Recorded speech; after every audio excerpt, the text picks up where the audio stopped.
साहिबन की सतनाम।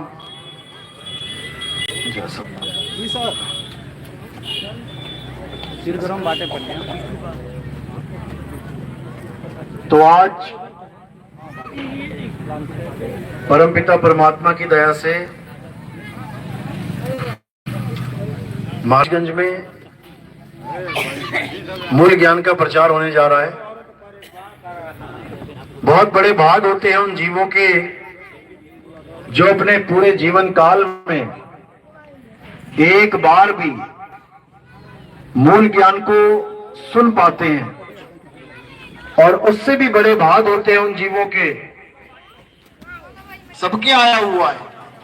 तो आज इसी आत्मज्ञान को अच्छे से खुलासा करेंगे ताकि आपका ये अनमोल जन्म सफल हो सके, बर्बाद ना हो जाए कहीं। इस दुनिया में तुम क्यों आए हो, और अगर आए भी हो तो इंसान बन के ही क्यों आए हो, इस भेद को अच्छे से समझना है। आज आता तो गधा भी है इस दुनिया में, जैसे तुम आए हो वैसे गधा भी आया है। तुम भी खा पी के बच्चे पैदा करके चले जाओगे, गधा भी खा पी के बच्चे पैदा करके चला जाएगा। तुम में और गधे में फर्क क्या है फिर? आज ये समझना है। तुमसे ज्यादा काम करके जाता है गधा इस दुनिया से। कई लोग कहते हैं वर्क इज वर्शिप, कर्म ही पूजा है। तो कर्म पूजा है तो गधा तुमसे ज्यादा पूजा करके गया है, तुमसे ज्यादा बोझा ढोके गया है। उसकी तो सबसे पहले मुक्ति होनी चाहिए। तो ये बातें वो लोग करते हैं जिनको अपना जीने का मकसद ही नहीं पता है, वो बातें करते हैं ये लोग। मकान बना लो, दुकान बना लो, बड़े बड़े ठेके ले लो, नोट कमा लो, बैंक बैलेंस बढ़ा लो, परिवार बढ़ा लो, बच्चे पैदा कर लो, पोते पड़पोते, बस यही जीवन है। मर जाओ, ये जीवन नहीं है भाई। आज आपको समझाया जाएगा कि इस जीवन का उद्देश्य क्या है। तो सत्संग शुरू करने से पहले परमात्मा के नाम पे जयकारा लगाएंगे। बोलिए परमपिता परमात्मा की, सतगुरु बंदी छोड़ कबीर साहेब की, सभी संतों की, सभी भक्तों की, आज के आनंद की, गांव नगर बस्ती की, सत्संग कराने वालों की, सकल हंस को बंदगी, साहेब बंदगी सतनाम। तो कबीर साहब समझाते हैं कि 1,84 भटक के और पौ पे अटके आए, और अब की पासा ना पड़ा तो फिर 84 जाए। कहां से आए हम लोग?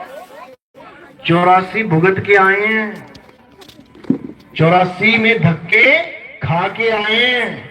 कुत्ता, बिल्ली, हाथी, घोड़ा, चींटी, कॉकरोच, मगरमच्छ, सांप, बिच्छू, घड़ियाल, चीता, शेर, ये सब बन बन के, मर मर के, तब जाके ये एक बार के लिए इंसान जन्म मिला है। एक बार।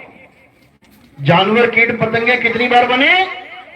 84 लाख बार। और इंसान कितनी बार? एक बार।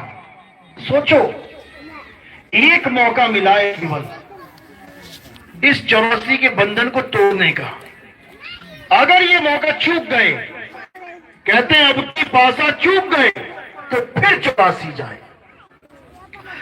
अगर ये जन्म तुम्हारा बर्बाद हो गया तो कोई पूछने वाला नहीं है 84 में, याद रखना। कोई नहीं पूछेगा। आज तुम्हें कोई झापड़ मार दे, 10 लोग तुम्हारे पक्ष में खड़े हो जाएंगे, कैसे हाथ लगाया हमारे लड़के को, तो एफआईआर करवा दें। लेकिन जब शेर के आगे हिरन दबोचा जाएगा, साथ में परिवार वाले खड़े होंगे, हिरन के माँ बाप, हिरन के बच्चे, बीवी, एक भी नहीं आएगा आगे। समझ लेना, एक भी बचाने नहीं आएगा। ये इंसान चोले की महानता है कि सब तुम्हारे साथ खड़े हैं। ठंड लगी तो स्वेटर पहन लिया, गर्मी लगी तो एसी चला लिया, पंखा चला लिया, हर चीज की सहूलत है। प्यास लगी, टूटी घुमाई, पानी पी लिया।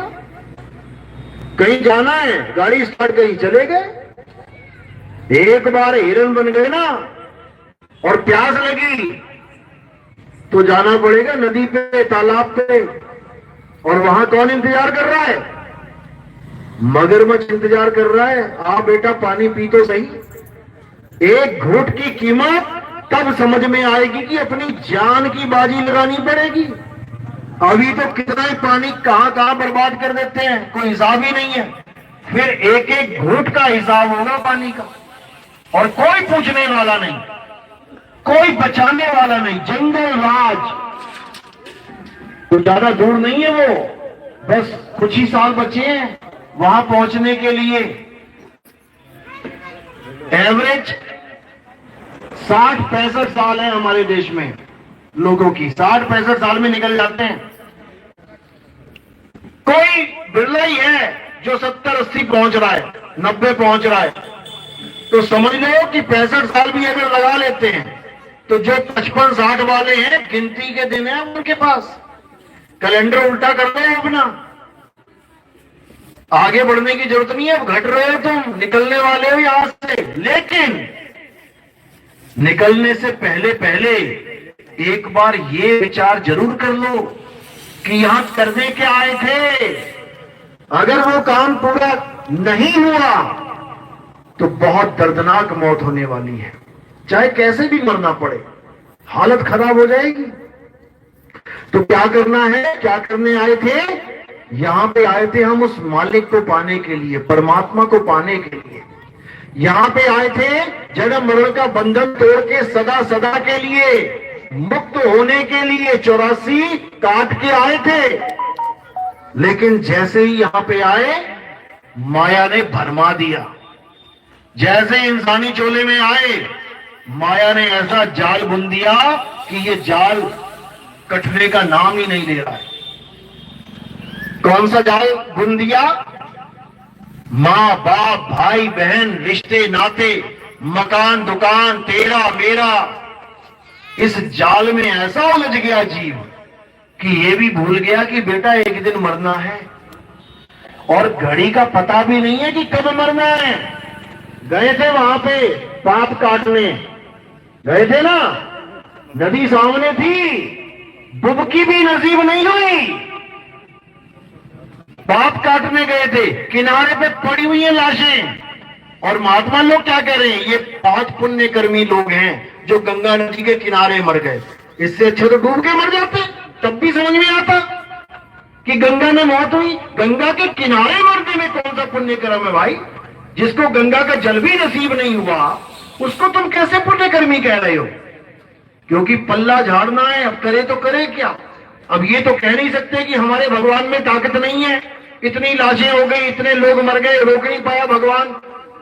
अगर ऐसा बोल देंगे तो धंधा चौपट, धंधा चौपट हो जाएगा। अगर ये बोल देंगे अब पल्ला झाड़ना है, लोगों को कुछ तो जवाब देना है, तो क्या बोल रहे हैं कि बहुत बड़े भाग हैं इनके जो ये गंगा के किनारे मर गए। अरे बनारस में हर आदमी गंगा के किनारे मर रहा है, चोर भी मर रहा है, ठग भी मर रहा है, पापी भी मर रहा है, कामी क्रोधी भी मर रहा है। तो जो गंगा के किनारे मर जाएगा उसको मोक्ष हो जाएगा। तो प्रभु भक्ति किस चिड़िया का नाम है? प्रभु भक्ति की कोई जरूरत नहीं, गंगा के किनारे जाओ और मर जाओ, हो गई मुक्ति। इसी पाखंडवाद को खत्म करने के लिए कबीर साहब गंगा छोड़ के आए थे, यहां पे काशी छोड़ के आए थे। कहां पे? मगहर में। इसी पाखंडवाद को खत्म करने के लिए जो आज वहां पे चल रहा है। काशी तज गुरु मगहर आए और दोनों दीन के पीर। अरे कोई गाडे कोई अगम जरावे, खोज न पाया शरीर, जपोरे मन केवल नाम कबीर। हिंदू भी चेले थे, मुसलमान भी चेले थे। राजा बघेल, बिजली खान पठान, दोनों चेले थे। दोनों को पता लगा कि कबीर साहब शरीर छोड़ने वाले हैं मगर में, दोनों आ गए। अपनी अपनी भौज लेके। क्यों? कि हम शरीर को जलाएंगे, दूसरा कहता हम शरीर को दफनाएंगे। बघेल राजा कहते हम जलाएंगे और बिजली खान पठान कहता हम दफनाएंगे। तलवारें खिंच गई तो अंदर से क्या आवाज आई कुटी में से? जहां कबीर साहब चादर ओढ़ के लेट गए, कहते खोलो पर्दा, है नहीं मुर्दा, अरे मिथ्या युद्ध कर डाला, ऐ मूर्ख नादाना, तुमने हमें नहीं पहचाना। वहां कबीर साहब की लाश नहीं मिली, पता है ना? किस किस को पता है ये बात? जब कबीर साहब गए यहां से, उनकी लाश नहीं मिली। किसको पता है? किस किसने सुना है जीवन में ये? किसकी लाश नहीं मिल सकती भाई? सोचो, ऐसा कौन है जिसकी लाश नहीं मिल सकती है? सबकी लाशें मिली हैं, सबके अंतिम संस्कार हुए हैं, लेकिन कबीर साहब की लाश नहीं मिली। हिंदुओं वहां क्या मिला? वहां फूल मिले। हिंदुओं ने आधे ले लिए, आधे मुसलमानों ने ले लिए। वहां पर भी झगड़ा खत्म किया, बंदी छोड़ने, एक भी गर्दन नहीं कटने दी। इसको कहते हैं परमात्मा। बड़े से बड़े युद्ध को भी जो टाल दे, और वहां तो पूजा करने गए थे भगवान की, कोई युद्ध करने थोड़ी नहीं कर गए थे, पूजा करने गए थे, वो भी ना कर पाए। लाशें घर में आ रही हैं, लोग बिलक बिलक के रो रहे हैं। बताओ, पहली बात तो ऐसे पाप कटता ही नहीं है जैसे हमें बताया जा रहा है। ये पाप काटने की नदी नहीं है, ये हाथ पैर मुंह धो के साफ होने की नदी है। अगर गंगा नदी से पाप कटता है तो तुम किसी का कत्ल करके, गंगा में स्नान करके, बाहर निकल के बोलो जरा पुलिस वालों को कि हम तो गंगा स्नान कराए, हमारे पाप कट गए। छोड़ देंगे क्या तुम्हें? छोड़ देंगे? नहीं छोड़ेंगे तो कैसे कटे पाप? बताए कोई? और ये बात आई कहां से कि पाप कटते हैं गंगा में? तुम्हें पता है इसके बारे में कि ये बात आई कहां से है कि गंगा में पाप कटते हैं? किसके कटे पता है? 8 वसु थे। 8 वसु में से एक वसु बहुत शातिर था, नीच प्रवृत्ति का था। उसने क्या किया? एक ऋषि की गाय चुरा ली। चोर था वो, चोर। और एक ऋषि की जो गाय चुराई, वो भी अकेले नहीं, बाकी 7 को भी भ्रमित कर दिया उसने। अरे कुछ नहीं होता, नहीं पता लगेगा ऋषि को, आए मिलके चोरी करें। ले गए गाय चोरी करके। अब क्या हुआ? अब ऋषि से पंगा लोगे तो यही होगा। उसने दिव्य दृष्टि खोली, आ गया चेहरा सामने 8 का। अब 8 को श्राप दे रहा है कि तुमने ये नीच हरकत की है, अब धरती पर जाओ और महादुख भोगो। अब गए सब गिड़गिड़ाते हुए, आए लाइन पे सारे, महाराज बख्श दो, बख्श दो। बहुत गिड़गिड़ाए। तब उन्होंने क्या बोला? ठीक है, मुझे पता है कि तुम 7 का दोष नहीं है, लेकिन ये जो 8वां है, जिसने तुम्हारे दिमाग में ये कचरा भरा है, इसको महादुख भोगना पड़ेगा। और तुम्हारे दुख कैसे कटेंगे? श्राप कैसे कटेगा? जाना तो पड़ेगा तुम्हें। तुम्हारा पाप कैसे कटेगा? गंगा नदी में डूब के मरने पर, डूब के मरना पड़ेगा पाप काटने हैं तो गंगा नदी जब धरती पे आई, उसकी शादी हुई, और जब 7 बच्चे हो गए तो उसने एक एक बच्चे को गंगा नदी में डुबा दिया। और वचन क्या लिया पति से कि शादी तो मैं कर रही हूं तेरे साथ, लेकिन मेरी कोई भी क्रिया पे तू उंगली नहीं उठाएगा, पूछेगा नहीं सवाल कि ये तुम क्यों कर रही हो। और उसने भी 7 बार में नहीं पूछा। और उसने कहा अगर तुमने पूछ लिया तो मैं तुम्हें छोड़ के चली जाऊंगी। तो 7 बार तक राजा के बच्चे होते रहे, सबको मार दिया गंगा ने, डुबो डुबो के। ऐसे काटे पाप। कौन कौन कटवाना चाहता है? हाथ खड़े करो, हाथ खड़े करो। कौन कटवाना चाहता है पाप? हाँ, वहीं जाना, पूरा कट के आएगा पाप। समझ लो, भ्रम में रहना मत। गंगा नदी अगर पाप काट सकती होती, मुक्ति देती, तो सारे मगरमच्छ, मछलियां, मेंढक सारा दिन गंगा में रहते हैं, सारा दिन गंगा में रहते हैं। उनकी तो मुक्ति हो जानी चाहिए थी। इंसानी जन्म की कोई महानता ही नहीं है, वो खत्म हो गया खेल। तो 8वां जब बच्चा गंगा नदी डुबोने गई अपने अंदर, तो राजा से रहान आ गया। कहता है, ये क्या कर रही हो? मेरे 7 बच्चे मार दिए तूने, अरे अब 8वां भी मारेगी क्या? तो उसने क्या किया? उसने पकड़ाया बच्चा, ये ले पकड़, और मैं चली। अब जो बच्चा बच गया डूबने से, अब समझ लो कि अब उसके पाप नहीं कटे। अब तो भुगत भुगत के भुगतान करना पड़ेगा, समझ लो। और ऐसा दुखदायी जीवन मिला उसे कि हालत खराब हो गई उसकी। कौन था वो? कौन था? भीष्म पितामह, गंगा पुत्र भीष्म पितामह। अरे अपने बच्चे के पाप ना काट पाई, तुम्हारे काटेगी। तुम क्या रिश्तेदार लगते हो उसके? क्या लगते हो भैया? क्या लगती है गंगा आपकी? क्या लगती है? मामी, मौसी, चाची तो लग रही है, दूर लग। कोई जानता है तो आ जा पहले। तो जब छोटी मोटी जानकारी हो, रिश्ता हो, तब काम बन रहा है, तो ये तो मुक्ति की बात है, मुक्ति की बात है। अपने सगे लड़के को पाप नहीं काट पा रही है, तो तुम्हारे क्या काटेगी? तो कबीर साहब ने इसीलिए इस पाखंडवाद का भरपूर विरोध किया। इसीलिए लोग कबीर साहब को पसंद नहीं करते हैं। उनके दोहे लिख लेंगे, जहां पर उनका काम बनता है, जहां पैसा चाहिए ना, वहां बड़े बड़े गल्लों पे लिखवा देंगे, चिड़िया चोंच भर ले गई और नदी ना भगट गए नीर, और दान दिए धन ना घटे, कह गए संत कबीर। हर मंदिर के गल्ले में मिल जाएगा कहीं ना कहीं लिखा हुआ। लेकिन ये नहीं मिलेगा, पाथर पूजे हरि मिले तो मैं पूजू पहाड़, ये नहीं मिलेगा लिखा हुआ। क्यों? क्योंकि दुकान खत्म होती, धंधा खत्म हो जाएगा। इसीलिए कबीर साहब ने इस मूल ज्ञान को प्रकट किया इस दुनिया में।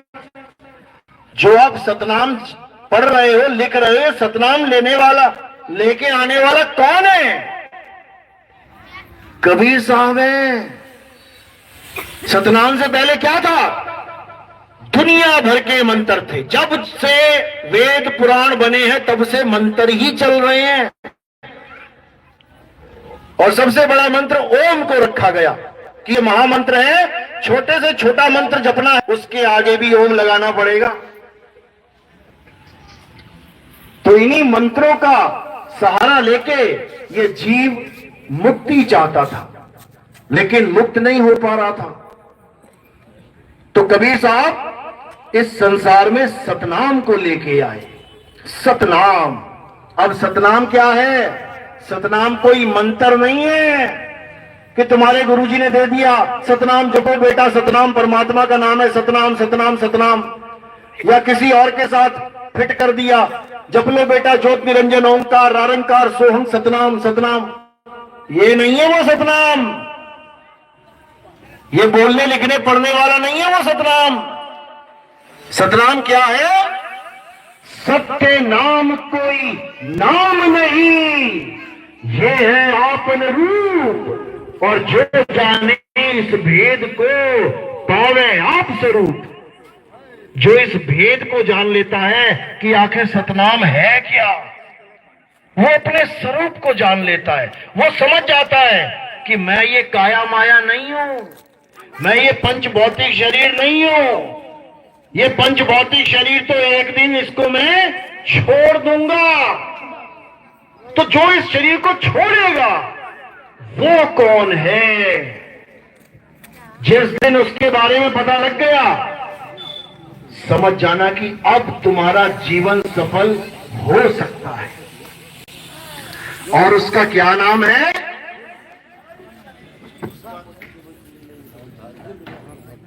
भाग गई, जनरेटर चालू करवा दो।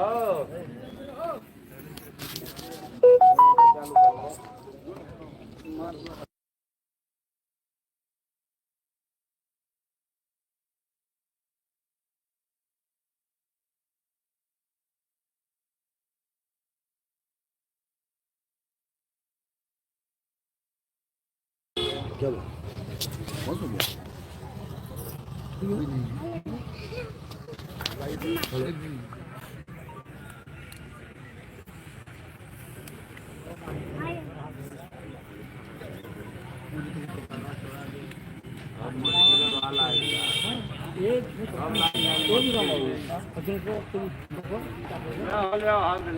बोला ठीक है, सब गर्म हो जाएगा। छोड़ दिया जाए तरवा आकर नीचे दबाइल बा।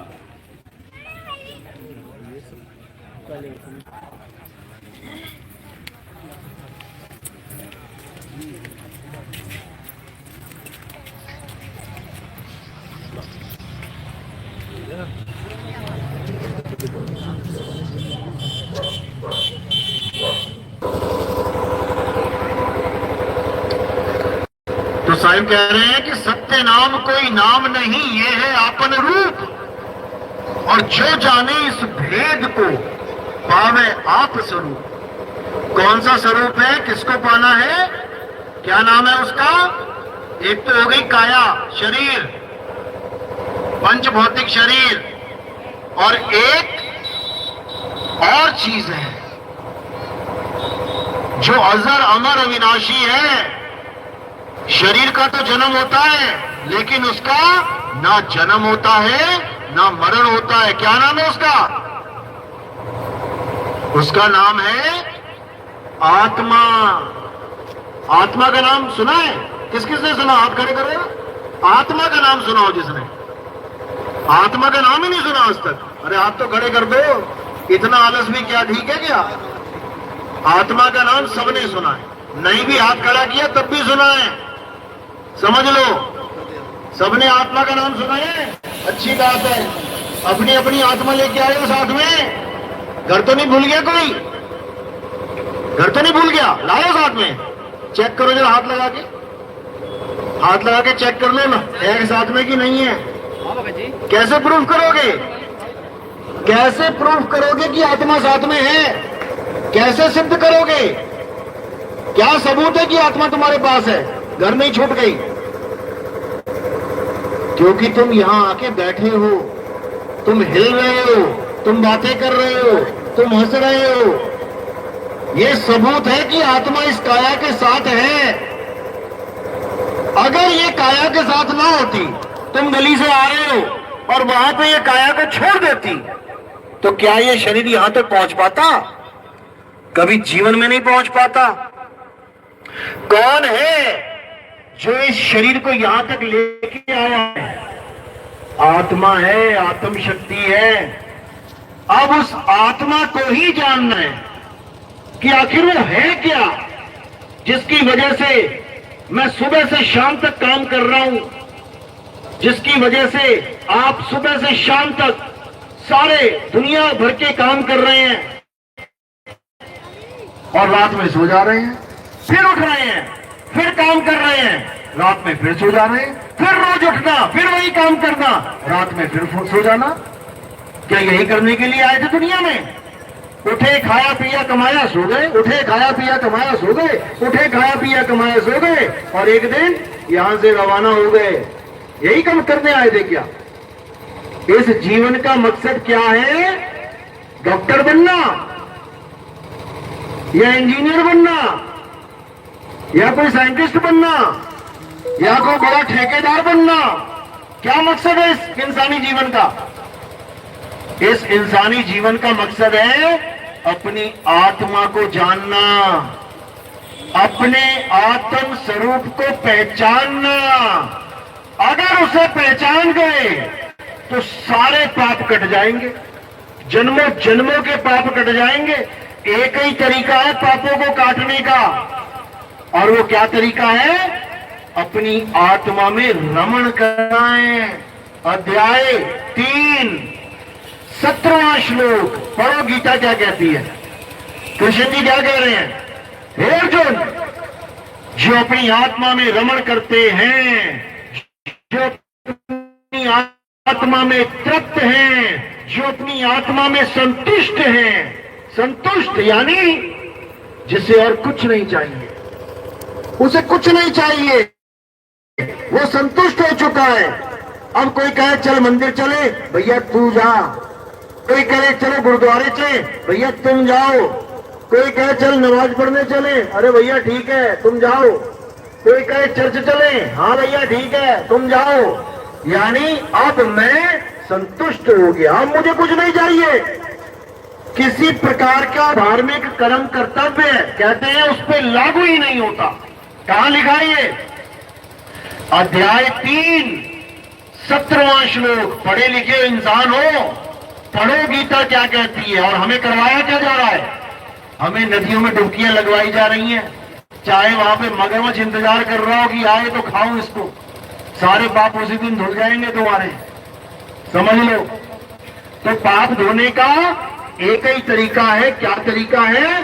अपने आत्म स्वरूप को जान जाना। उससे क्या होगा? जब तुम अपने आत्म स्वरूप को जान जाओगे तब तुम्हें समझ में आएगा कि मैं कुछ करता ही नहीं हूं, ये आत्मा कभी कुछ की ही नहीं है। करने वाला कौन है? मन, माया और ये 5 तत्व, 3 गुण, 25 प्रकृति, यही सब मिलके सारे कार्य कर रहे हैं। और ये आत्मा क्या सोच रही है कि मैं कर रही हूं, मैं कर रही हूं, मैं कर रही हूं। इसीलिए ये जीव बंधन में है। इसी को जीवात्मा कहते हैं, जो बंधन में है। और जो बंधन मुक्त है वो कौन है? वो परम आत्मा है, या उसे शुद्ध आत्म स्वरूप कह सकते हैं। वो बंधन मुक्त है। तो जो बंधन में है वो कौन है? जीव। और जो निर्बंध है वो क्या है? आत्म स्वरूप। तो जीव को क्या चाहिए?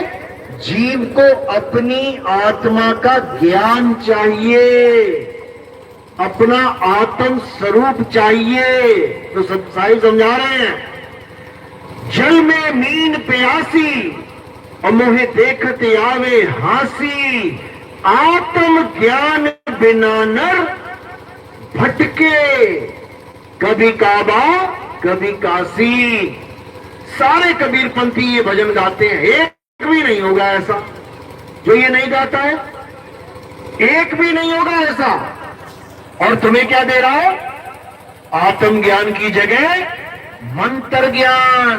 ये नाम जप ले, वो नाम जप ले, 10 बार जप ले, 5 बार जप ले, सुबह जप ले, शाम को जप ले। देना था आत्म ज्ञान और पकड़ा दिया मंत्र ज्ञान। 52 अक्षरों से बने हुए मंत्र। कोई राम राम राम राम राम राम जप रहा है, कोई राधे राधे राधे राधे जप रहा है, कोई अल्लाह अल्लाह अल्लाह जप रहा है, कोई वाहेगुरु वाहेगुरु वाहेगुरु जप रहा है।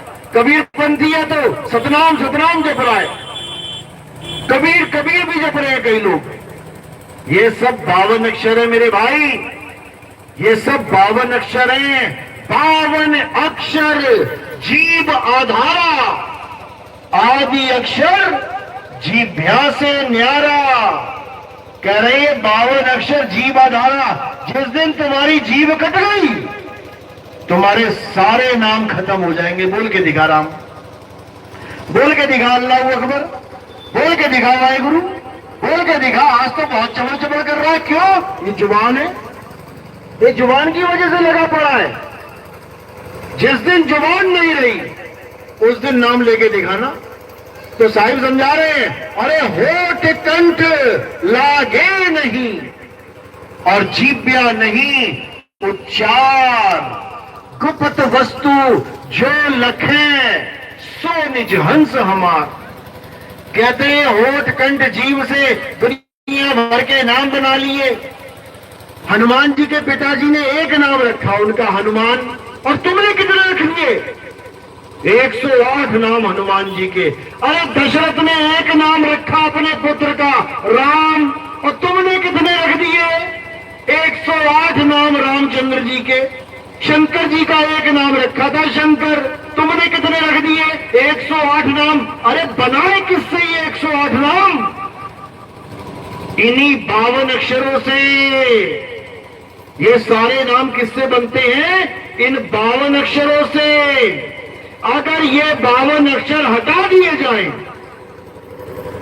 सारे भगवानों के नाम खत्म हो जाएंगे, सारी जात पात के नाम खत्म हो जाएंगे, तुम्हारे हमारे नाम खत्म हो जाएंगे, दुनिया में दिखने वाली हर वस्तु का नाम खत्म हो जाएगा, वो नाम रहेगा ही नहीं। क्यों? ये सब 52 अक्षरों से बना रखे हैं। ये जितने मकान दुकान तुम्हें दिख रहा है किससे बनाए हैं? ईंटों से। अगर ईंट खत्म कर दी जाए, पूरी दुनिया में तुम्हें ईंट ही ना मिले, तो ये मकान बनेंगे क्या? नहीं बनेंगे, क्योंकि सारे मकान की इकाई ईंट है। तो इकाई के ऊपर इकाई रख के, इकाई के ऊपर इकाई, ईंट के ऊपर ईंट रख के देखो कैसे महल बना लिए। इसी प्रकार ये का खा गा चा छा जा टा ठा गा आ ई, ये ईंटें हैं, ये 52 ईंटें हैं। इन्हीं 52 ईंटों से सारे वेद, सारे पुराण, सारी गीता, सारा भागवत, सारे कुरान, सारे गुरु ग्रंथ साहब, सारी बाइबल, ये सारे ग्रंथ इन्हीं अक्षरों से बने हैं। अगर ये अक्षर हटा दिए जाएं, तो इस दुनिया में एक भी ग्रंथ नहीं है, फिर एक भी ग्रंथ नहीं बचेगा इस दुनिया में, अगर सारे अक्षरों को हटा दिया जाए। लेकिन फिर भी कोई बचेगा। वो कौन है? आत्मा। आत्मा बचेगी, जिस आत्मा की महिमा ग्रंथों में गाई जा रही है। हे अर्जुन, ये आत्मा अजन्मा है, नित्य है, शाश्वत है, पुरातन है। ये आत्मा ही सत्य सनातन है। ये पत्थर सनातन नहीं है भाई, ये देवी देवता सनातन नहीं है। सनातन का क्या मतलब होता है? जिसका आदि और अंत कोई जान ही ना सके, यानी जिसकी ना तो कोई डेट ऑफ बर्थ बता सके और ना ही एक्सपायरी डेट बता सके, उसे सनातन कहते हैं। तभी बोला जाता है, अरे मुसलमान धर्म 1400 साल पहले आया था, ये सिखों का धर्म ये 300 साढ़े 300 साल पहले आया, ये महात्मा बुद्ध का ये 3000 साल पहले आया, ये जैन का ये कुछ साल पहले आया। सबका पता है, लेकिन सनातन धर्म की कोई गिनती नहीं बता सकता।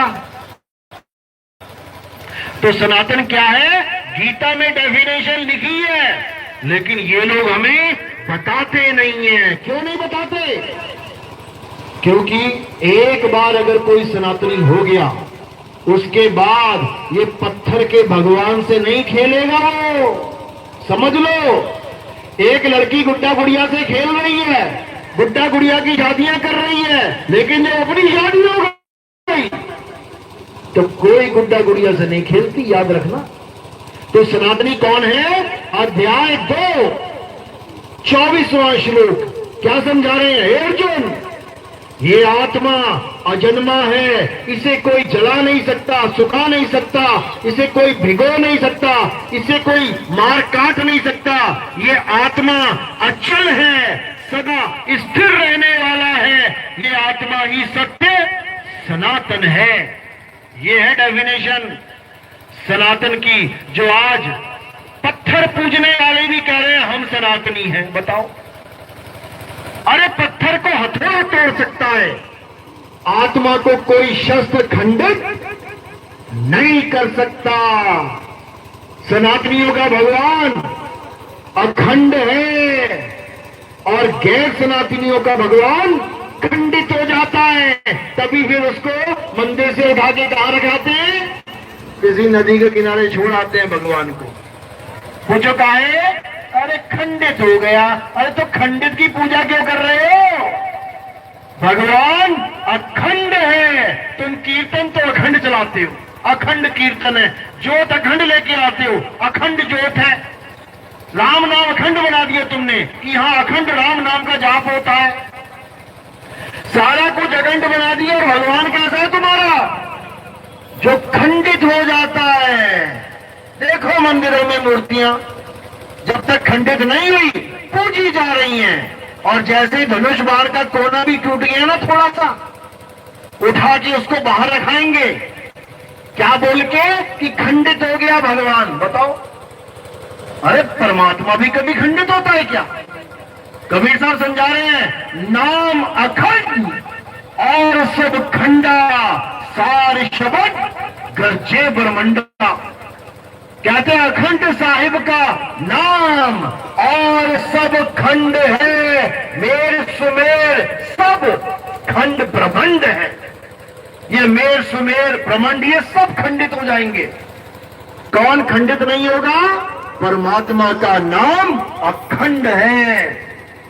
उसी अखंड को सत्य नाम कहते हैं। सत्य नाम बोलने वाला नहीं, ये उसका गुण है कि वो सत्य है, वो सत्य है, इसीलिए अखंड है। तो हमने क्या करना है? हमने खंडित भगवान को त्याग के अखंड की शरण में आना है। जो भगवान खंडित हो जाए वो भगवान है ही नहीं, याद रखो। जो अखंड है वही परमपिता परमात्मा है। तो खंडित में क्या आता है? जो टूट जाए, फूट जाए, कट जाए, जल जाए, राख हो जाए, ये खंडित होते हैं, खंडित होते हैं। और कृष्ण जी किसकी महिमा गा रहे हैं? हे अर्जुन, ये आत्मा अखंड है, ये कभी कटती मरती नहीं है, कभी इसका जन्म नहीं होता, कभी इसका मरण नहीं होता। किसकी पूजा करने की बात कर रहे हैं? कृष्ण जी गीता में किसकी महिमा गा रहे हैं?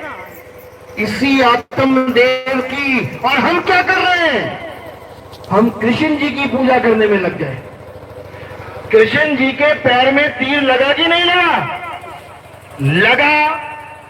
तो तीर पैर में लगा यानी अस्त्र शस्त्र पैर में अपना काम कर गए। लेकिन वो किसकी महिमा गा रहे हैं? हे अर्जुन, आत्मा को अस्त्र शस्त्र खंडित नहीं कर सकते। तो हम पूजा में तो लग गए खंडित भगवान की, और हमने अखंड की बात ही नहीं सुनी जो कृष्ण जी समझाते रहे। हम कृष्ण जी को मानने लग गए, लेकिन हम कृष्ण जी की नहीं मान रहे हैं। कृष्ण जी की नहीं मान रहे हैं, कृष्ण जी को मान रहे हैं। बस यही पे दिक्कत है, यहीं पे काम खराब हो गया। इसीलिए कृष्ण जी बार बार समझा रहे हैं, अर्जुन, इस दुनिया में अगर कोई पूजनीय है तो वो कौन है? वो आत्मा है। और जो अपनी आत्मा को जान लेते हैं वो मेरा ही रूप हो जाते हैं। क्यों? क्योंकि हे अर्जुन, मैं भी शरीर नहीं हूं, मैं आत्मा हूं। जो लोग मुझे शरीर करके मानते हैं, यानी कृष्ण जी को आदमी मानते हैं, कहते हैं वो मुझे कभी जान ही नहीं सकते कि आखिर मैं हूं क्या। जो मुझे आदमी इंसान करके मानते हैं कि कृष्ण जी कौन है? ये 2 आंख, 2 कान, 2 हाथ, 2 पैर, ये बना दिया कृष्ण जी। ये कृष्ण जी नहीं है, ये कृष्ण जी का शरीर है, कृष्ण जी नहीं है। कृष्ण जी शरीर से न्यारे हैं। क्या है वो? आत्मा है, आत्मा, आत्मा है वो। और बार बार कई शरीर, ये मत सोचो कि कृष्ण जी ने केवल इंसान जन्म ही लिया। पहला अवतार कौन सा था विष्णु जी का? मत्स्य अवतार, मछली का जन्म लिया पहले। यानी तुम्हारे सामने से तालाब में मछली निकल जाएगी, विष्णु जी मछली बन के निकल जाएंगे, तुम पहचान लोगे क्या भगवान है ये? पहचान लोगे?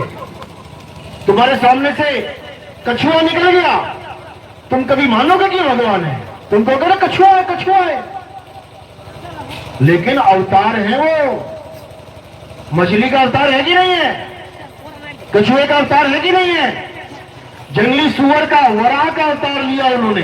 तुम्हारे सामने कोई जंगली सुअर भागेगा, तुम्हें सुअर दिखाई देगा, लेकिन वहां पे अवतार है।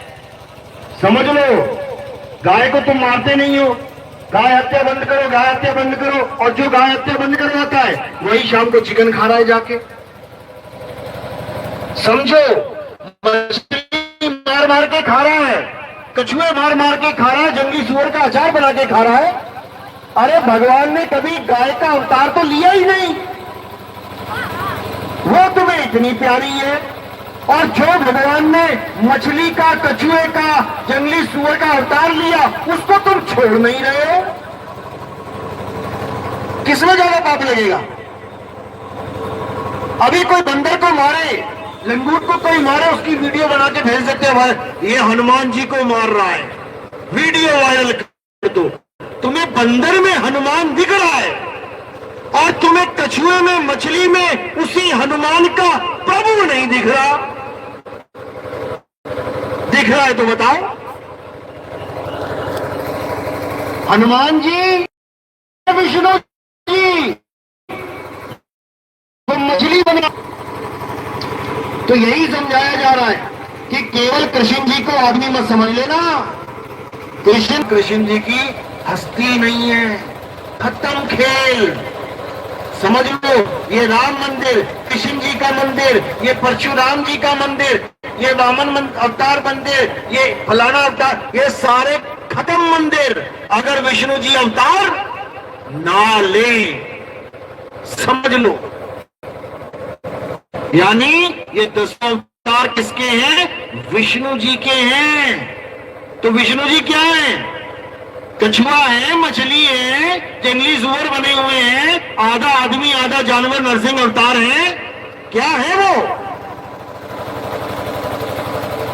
इनमें से कुछ भी नहीं है। ना वो मछली है, ना वो कछुआ है, ना वो नरसिंह है, ना वो वामन है, ना वो राम और कृष्ण हैं। ये अवतार हैं केवल। वो क्या है? वो आत्मा है। विष्णु जी एक आत्मा है। विष्णु का नाम का मतलब क्या होता है?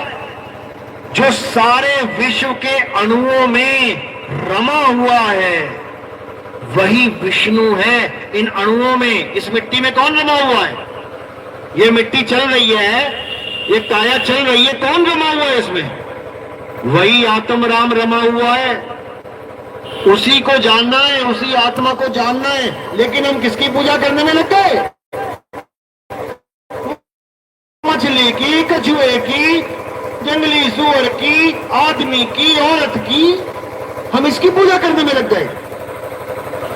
जबकि विष्णु जी ना आदमी है ना औरत है। अब आधी जनता कहेगी नहीं नहीं वो तो आदमी है। अच्छा, विष्णु जी आदमी है, क्यों? वो आदमी जैसे दिखते हैं। आदमी जैसे दिखते हैं, तुमने मान लिया आदमी। और जब भस्मासुर को मारने आए विष्णु जी तो आदमी जैसे दिख रहे थे। कैसे दिखाई दे रहे थे? नारी के रूप में। तब क्यों नहीं मान रहे कि तुम विष्णु जी नारी हैं? जब राहु देवताओं के बीच में अमृत पीने के लिए बैठ गया तो उसका गला किसने काटा था? उसका गला किसने काटा था?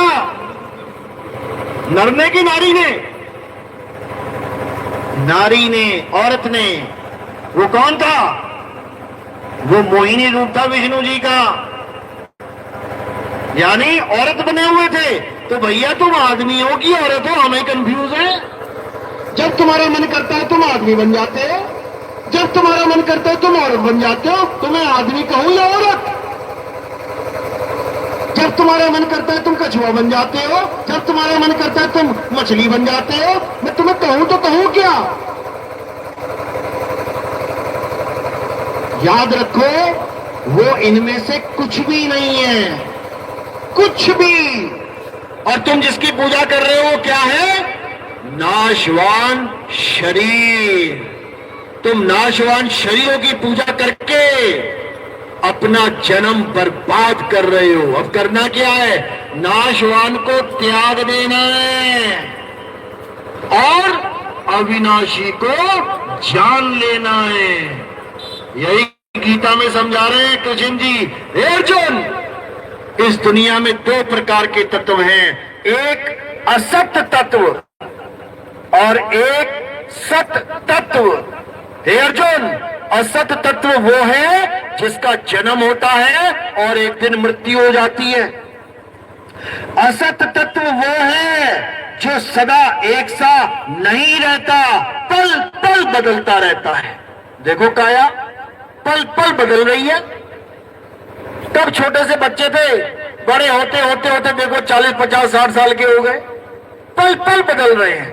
तो ये काया असत्य है, यानी तुम्हारी काया बदल रही है, बच्चे से जवान, जवान से बूढ़ा हो रही है। तो क्या है? सत्य है कि असत्य? असत्य है। और राम जी की काया भी बच्चे से जवान हो रही है, वो क्या है फिर? सत्य है कि असत्य है?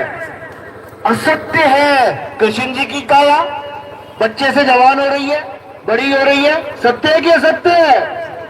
असत्य है। सारे गुरुओं की काया बच्चे से जवान, जवान से बूढ़ी हो रही है। तो काया गुरुओं की सत्य है या असत्य है? असत्य है। और तुम क्या कर रहे हो? तुम उसी असत्य काया का ध्यान धर रहे हो। तुम गुरु जी की शक्ल का ध्यान कर रहे हो। असत्य का ध्यान करोगे तो क्या मिलेगा? सत्य मिल जाएगा।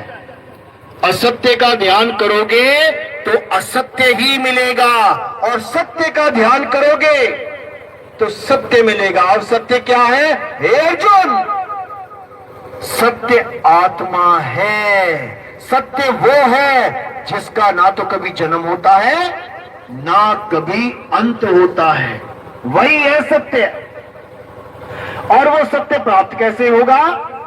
अध्याय 4 24वां श्लोक क्या कह रहा है? 34वां श्लोक, अध्याय 4 34वां श्लोक क्या बोल रहे हैं? हे अर्जुन, अगर तुम सत्य को प्राप्त करना चाहते हो तो तुम ऐसे गुरु की शरण में जाओ। कैसा गुरु? ऐसा गुरु जिसे तत्वदर्शी संत कहते हैं। तत्वदर्शी संत का मतलब जो तुम्हें तत्व का दर्शन कराए, जो तुम्हें तत्व का भेद बता दे। तत्वदर्शी संत। तत्वदर्शी का मतलब ये नहीं होता जो तुम्हें मंदिर मस्जिद गुरुद्वारे में पूजा पाठ करवाए। तत्वदर्शी का मतलब ये नहीं होता कि तुम्हें कोई मंत्र जपवाए। आजकल तत्वदर्शी संत बने बैठे हैं और देते क्या है अपने भक्तों को? ये 52 अक्षरी मंत्र देते हैं, 52 अक्षर का नाम देते हैं। जबकि तत्वदर्शी का मतलब क्या होता है? जो तत्व का दर्शन कराए। दर्शन किस प्रकार के होते हैं? दर्शन 2 प्रकार के होते हैं। एक दर्शन होता है आंखों का, तुमने मुझे देखा, मैंने तुम्हें देखा, हो गया दर्शन मेला। और एक दर्शन होता है सूरत के द्वारा, वही आंखें नहीं देख सकती, वो तुम्हारी ध्यान दृष्टि देखेगी। जब तुम ध्यान एकाग्र करोगे तब तुम्हें जो दर्शन होंगे उसे सत्य के दर्शन कहते हैं। और तत्वदर्शी संत उसी सत्य का दर्शन करवाता है, इन नाशवान शरीरों का दर्शन नहीं करवाता। इसीलिए बोला गया, गो गोचर जहां लग मन जाई, कहां लग माया जानो भाई। जहां तक ये दृष्टि देख रही है, कुछ भी चीज दिखने में आ रही है, वो सब माया है। ये सब काया माया है। ये मंदिर मस्जिद गुरुद्वारे चर्च ये सब दिखने में आ रहे हैं, देख रहे हो तुम इनको। तो जहां जहां दृष्टि पड़ सकती है वो सब माया है। अब क्या नहीं देख सकते आप? क्या चीज नहीं दिख रही है अभी? हर चीज को आप देख सकते हो या इंद्रियों के द्वारा महसूस कर सकते हो। क्या चीजें ना देख सकते हो ना इंद्रियों के द्वारा महसूस कर सकते हो? क्या है वो? आत्मा। जब कोई जीव काया से निकलता है तो कभी किसी ने देखा कि क्या चीज निकली है, कैसा रंग है उसका, क्या निकल रहा है? कोई नहीं देख सकता उसे। या फिर हाथ लगा के चेक कर सकते हो कि आत्मा है कि नहीं है? कोई करंट झटका लिया, कोई ठंडा गर्म, कैसा है वो तत्व, वो आत्म तत्व है कैसा? तुम इन इंद्रियों से नहीं पता कर सकते। उसको पता करने के लिए तुम्हें दिव्य दृष्टि चाहिए। कौन सी दिव्य दृष्टि? तुम्हारे ध्यान की दृष्टि। और वो कैसे मिलेगी? वो भेदी गुरु से मिलेगी। भेदी गुरु क्या करेगा? भेदी गुरु तुम्हारे जीवन से असत्य को हटा देगा और सत्य को लखा देगा। इसीलिए बोला सोई गुरु पूरा कहावे, दो अक्षर का भेद बतावे, एक छुड़ावे एक लखावे, तब प्राणी निज घर को जावे। यानी भेदी गुरु क्या करेगा? तुम्हारे जीवन से ये सारे नाम निकालेगा। पहले क्या जपते हो? बाबा जी मैं राम राम जपता हूं, छोड़ दे। तुम क्या जपते हो? बाबा जी मैं मुसलमान हूं, अल्लाहू अल्लाहू जपता हूं, छोड़ दे। तुम क्या जपते हो? बाबा जी मैं सिख हूं, मैं वाहिगुरु वाहिगुरु जपता हूं, छोड़ दे इसे। तुम क्या जपते हो? मैं ईसाई हूं, हालेलुया जपता हूं, छोड़ दे। तुम क्या जपते हो? मैं यहूदी हूं, मैं यहोवा यहोवा जपता हूं, छोड़ दे। इन सबको छोड़ दे और किसको पकड़ना है? जो ये तत्व रूप में विराजमान है। राम। राम कौन? राम मंत्र नहीं है। राम कौन? राम आत्मा राम है। इसका नाम ही इसीलिए राम पड़ा है क्योंकि वो सब में रम रहा है। कस्तूरी कुंडल बसे और मरग ढूंढे वन माही, ऐसे रमता राम है ये दुनिया जाने नहीं। कबीर साहब ने समझाया कि असली राम रमता राम है, जो तुझ में राम, मुझ में राम, सब में राम समाया। त्रेता युग से पहले किसमें समाया था भाई? त्रेता युग से पहले राम थे ही नहीं, तो तुम में हम में कैसे समा जाएंगे? किसी मुसलमान को कहो तुझ में राम मुझ में राम, वो कहेगा भैया मुझ में राम नहीं है, तेरे ही अंदर होगा राम, हम ना मानते राम को। फिर तो वाणी झूठ हो गई। अब राम का दूसरा नाम लगा दो वहां पे। दूसरा नाम क्या है? आत्म राम। अब पूछो मुसलमान से, हाँ भैया तेरे अंदर आत्मा है? हाँ आत्मा तो है। अरे यही राम है, इसी का नाम राम है। तुझ में राम, मुझ में राम, सब में राम समाया। इसका मतलब आत्मा राम है। किसमें आत्मा नहीं है? हाथ खड़ा करो। किसके अंदर आत्मा नहीं है? लेकिन अगर पूछोगे ना किसके अंदर राम नहीं है, तो भीम वाले मेरे अंदर नहीं है, महात्मा बुद्ध वाले मेरे अंदर नहीं है, मुसलमान मेरे अंदर नहीं है, सिख मेरे अंदर नहीं है, ईसाई मेरे, सारे खड़े हो जाएंगे हिंदू को छोड़ के कि मेरे अंदर नहीं है राम।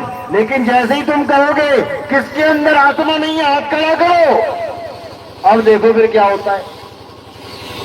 तो बात यही है, झगड़ा केवल नाम का है। और नाम क्या है? ये 52 अक्षर हैं, ये 52 अक्षर हैं। हिंदू मानता है दुनिया भगवान ने बनाई, राम ने बनाई। मुसलमान मानता है कि दुनिया अल्लाह ने बनाई। सिख मानता है दुनिया वाहिगुरु ने बनाई। ईसाई मानता है दुनिया गॉड ने बनाई। और चारों लड़ रहे हैं, बोल जय श्री राम, बोल अल्लाहू अकबर। लड़ाई खत्म कैसे होगी?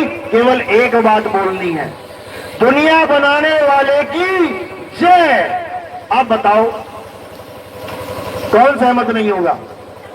क्योंकि सबका ग्रंथ ही इसी पर टिका हुआ है। कि ये दुनिया भगवान ने बनाई, अल्लाह ने बनाई, वाहिगुरु ने बनाई, गॉड ने बनाई। अगर ये चारों अलग अलग होते तो यहां 4 दुनिया होती। अगर ये 4 अलग अलग होते तो यहां 4 सूरज, 4 चंदा होते। तभी तो हम कह पाएंगे कि ये अल्लाह ने बनाया, वाहिगुरु ने बनाया, गॉड ने बनाया। क्योंकि हर ग्रंथ में भगवान ने सूरज ही बनाया है। तो अगर 4 भगवान है तो 4 सूरज होने चाहिए थे। अरे जब सूरज एक है तो ये प्रमाणित होता है कि अल्लाह भी, वाहिगुरु भी, गॉड भी, ईश्वर सब एक ही है। एक के ही अलग अलग नाम रखे हैं, वरना 3, 4, 5 सूरज होते। समझ लो, अगर 4 लोग अलग अलग हैं तो 4 लोगों का मकान भी अलग अलग होगा गांव में। ये राम सिंह का मकान, ये श्याम सिंह का मकान, ये फलाने का, ये ढिकाने का मकान। समझ में आता है कि 4 नाम है तो 4 हस्तियां भी हैं, लेकिन वहां पे 1000 नाम है, लाख नाम है, करोड़ नाम है, लेकिन हस्ती एक है। उस एक हस्ती को जानना है। ये नाम तो पीछे पीछे घूमेंगे तुम्हारे। इसीलिए कबीर साहब ने कहा, अरे माला फेरू ना हरि भजू और मुख से कहूं ना राम। अरे मेरा हरि मुझे भजे और मैं पाऊं विश्राम।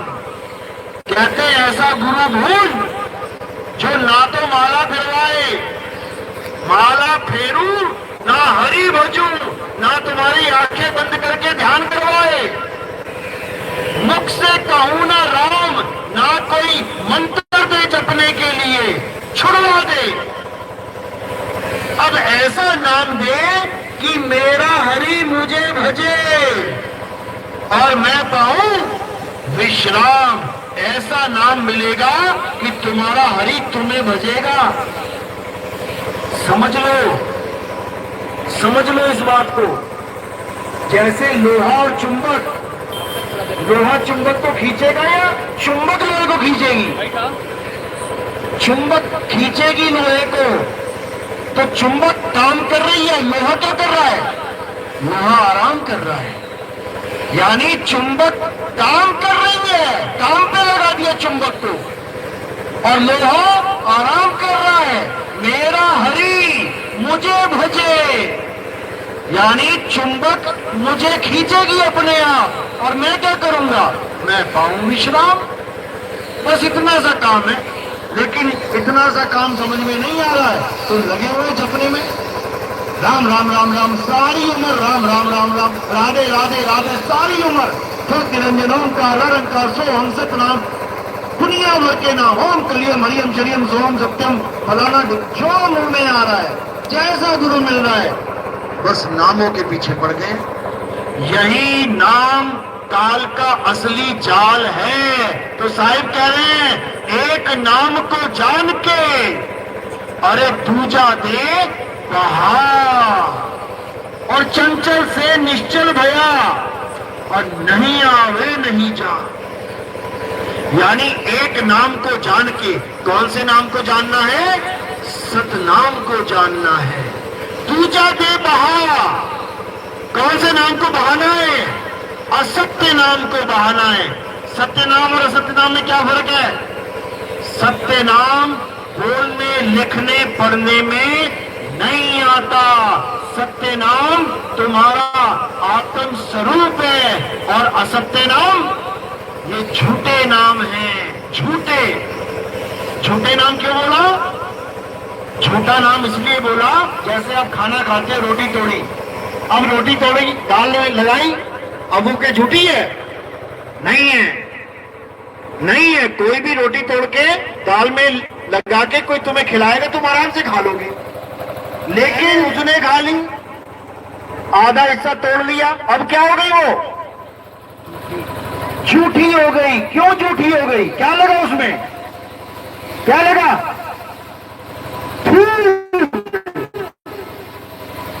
थूक लगा उसमें।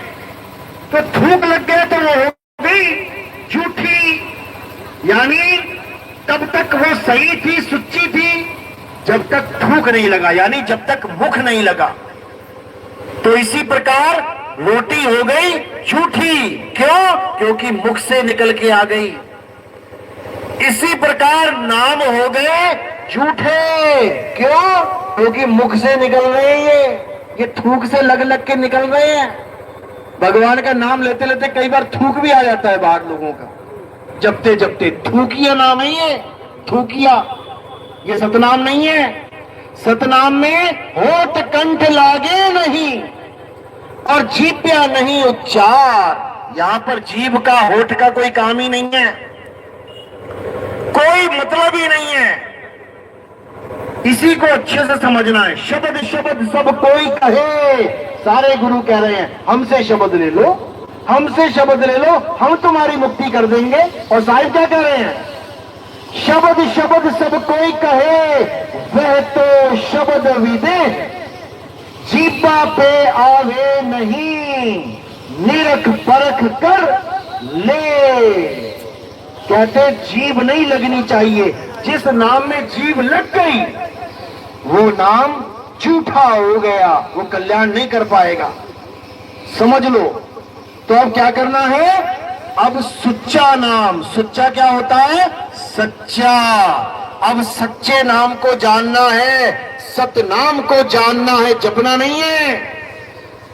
कह रहे सतगुरु सोई सतनाम बतावे और बाकी गुरु कोई काम ना आवे। सतगुरु वो है जो तुम्हें सतनाम की पूरी जानकारी दे दे, जपवाए नहीं। ये तंत्र मंत्र मत समझ लेना सतनाम को। सतनाम तुम्हारा अपना आत्म स्वरूप है, उसको जानो। तो यही सतनाम देने के लिए कबीर साहब चारों युगों में आते हैं। सतयुग में सतसुकृत, त्रेता में मुनिंदर, द्वापर में करुणामय और कलयुग में कबीर नाम से आते हैं। तो काशी में जब 600 साल पहले कबीर साहब आए, उन्होंने ये ज्ञान 64 लाख शिष्यों को दिया। 64 लाख शिष्यों को। तो रविदास जी महाराज कहते, गुरुजी इस बार तो बहुत लोग पार होंगे, 64 लाख जीव पार होंगे, ये तो आपके पक्के शिष्य हैं। तो कबीर साहब हंसे, बोले तुम्हें लगता है ये पक्के शिष्य हैं? तुम्हें लगता है ये सच्चे चेले हैं?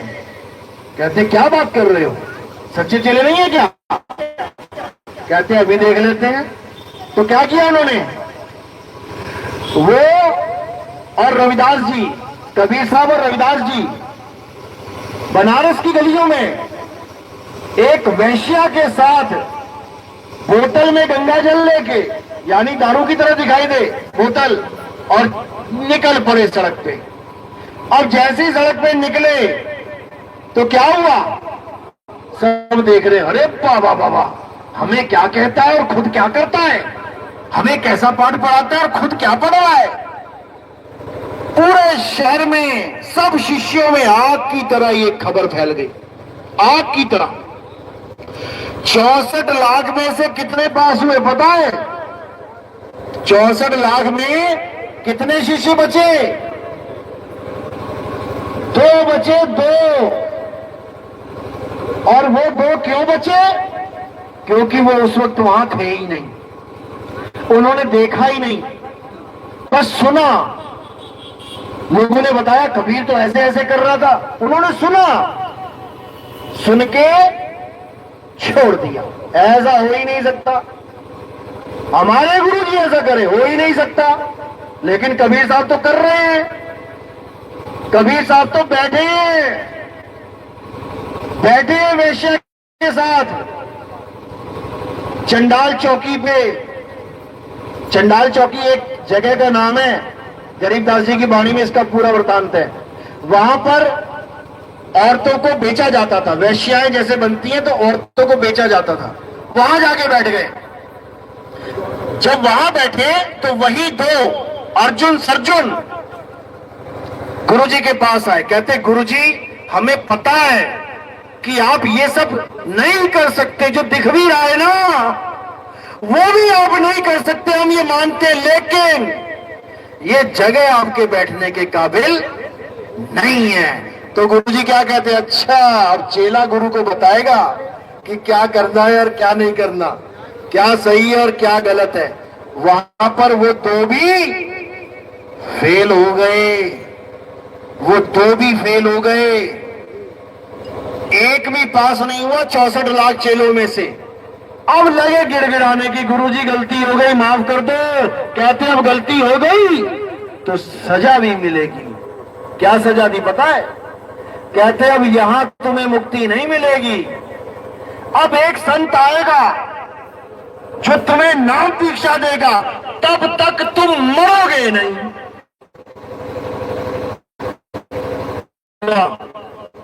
कौन सा पता है?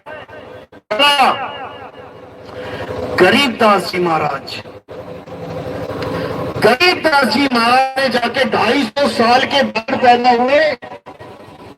कबीर साहब के 250 भटकेगा संसार में। क्यों?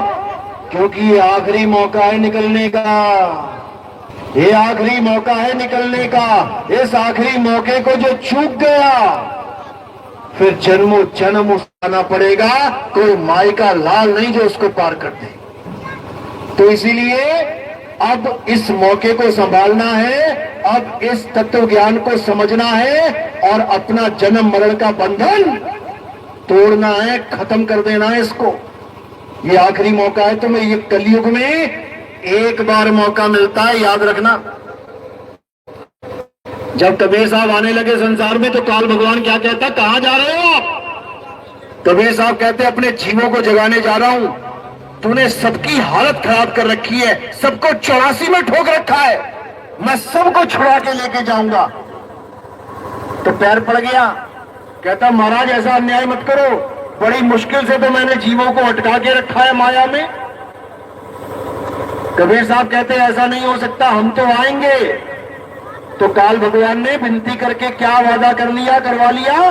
कहते सतयुग में आना, द्वापर में आना, त्रेता में आना, लेकिन पंथ मत चलाना। हाँ, कलयुग में तुम कितना ही बड़ा पंथ चला लेना, मैं कोई दुविधा नहीं रखूंगा।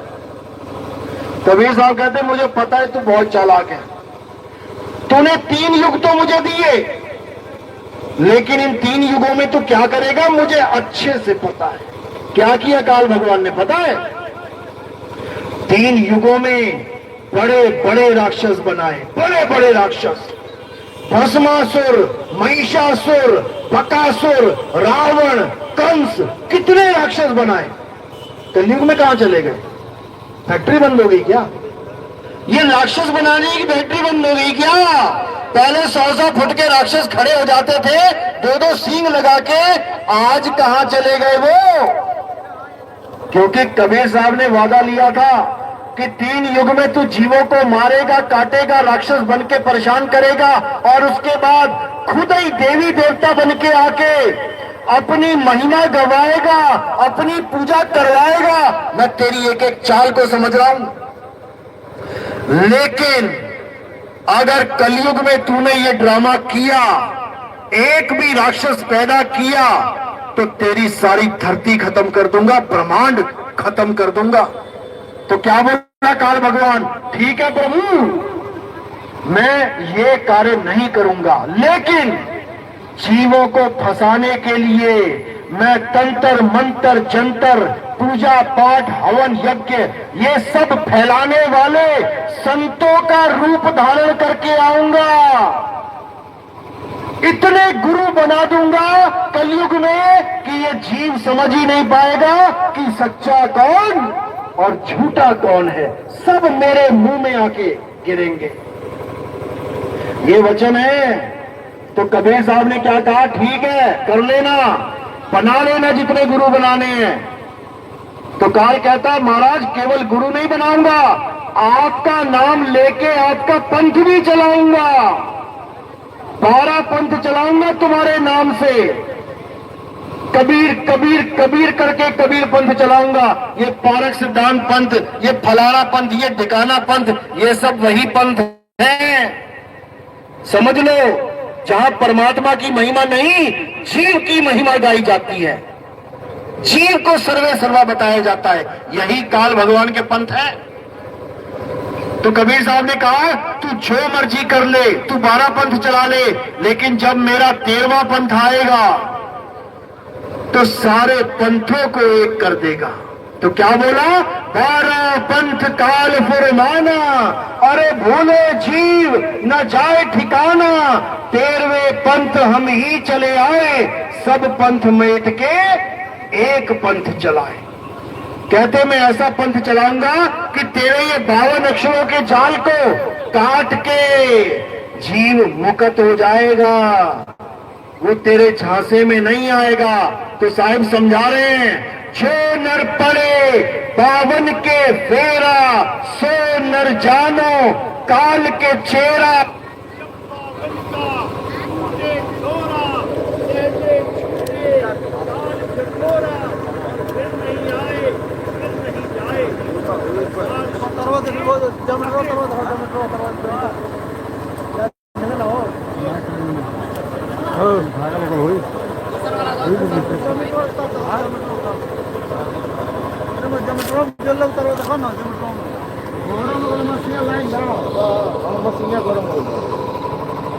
पंखा नहीं बना लगा दी भैया, लाइट जल रहा है। हम लोग ने क्या बिल्कुल बंदा पड़ी है। बोला जा गुरुजी, बोला जा।